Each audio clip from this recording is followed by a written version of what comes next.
जय श्री राम। आप सभी देख रहे हैं लोक में राम, डॉक्टर अशोक हरिवंश। बालकांड में गोस्वामी तुलसीदास जी दूसरे दोहे पे लिखते हैं 11वीं 12वीं और 13वीं जो चौपाई है उस पे प्रयागराज के बारे में। बटु विश्वास अचल निज धर्मा, तीर्थ राज समाज सुकर्मा। सब ही सुलभ सब दिन सब देशा, सेवत सादर शमन कलेशा। अकथय लौकिक तीर्थ राउ, देशाद्य फल प्रगट प्रभाव।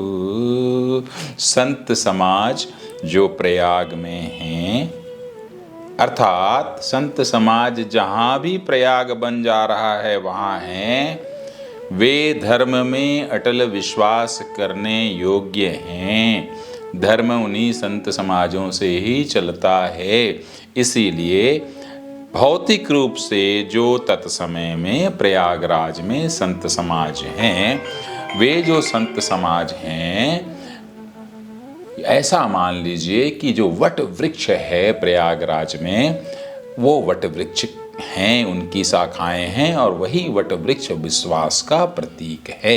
अक्षय वट है जिसका नाश नहीं होगा, विश्वास का नाश नहीं होता है। और संत यदि किसी दूसरे शहर में भी हैं तो वो प्रयागराज हैं, अर्थात वे विश्वास के प्रतीक हैं। और जब हम कर्म करते हैं, अच्छा कर्म करते हैं, शुभ कर्म करते हैं, तो तीर्थराज के जितने भी लोग रहने वाले हैं वो क्या बन जाते हैं? हमारे परिकर बन जाते हैं, भक्त बन जाते हैं, सेवक बन जाते हैं, चाहने वाले बन जाते हैं, और वह संत मार्गदर्शक बन जाता है। सबहि सुलभ सब दिन सब देशा, यह संत रूपी प्रयागराज, अर्थात संत चाहे किसी देश में हों, किसी देश काल परिस्थिति वातावरण में हों, किसी भी गली में हों, कहीं भी हो, स्नेही जन से यदि आप स्नेह करेंगे तो उस स्नेही जन को प्राप्त हो सकता है।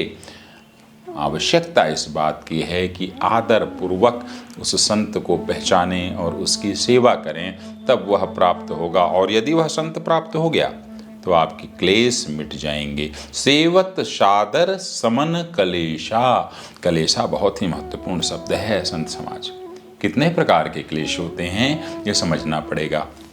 शास्त्र कहते हैं 5 प्रकार के क्लेश होते हैं: राग, द्वेष, अस्मिता, अविद्या, अभिनिवेश।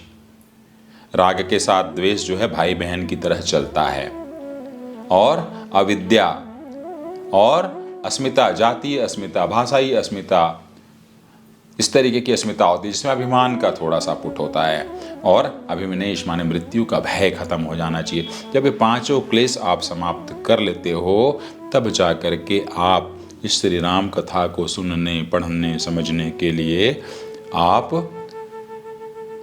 पात्र हो जाते हो, ऐसा कहना है। और इसलिए यह तीर्थराज अर्थात संतों का चरित्र जो है वह अलौकिक है, वह अकथनीय है, उसे कहा नहीं जा सकता, उसे वर्णित नहीं किया जा सकता।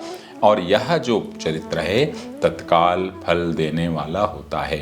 धर्म, अर्थ, काम, मोक्ष चारों फलों की प्राप्ति होती है। इसलिए संत समाज के साथ आप अच्छा व्यवहार करें, संतों से सीखें, ऐसा इस चौपाई का कहना है। फिर मुलाकात होगी। जय श्री राम।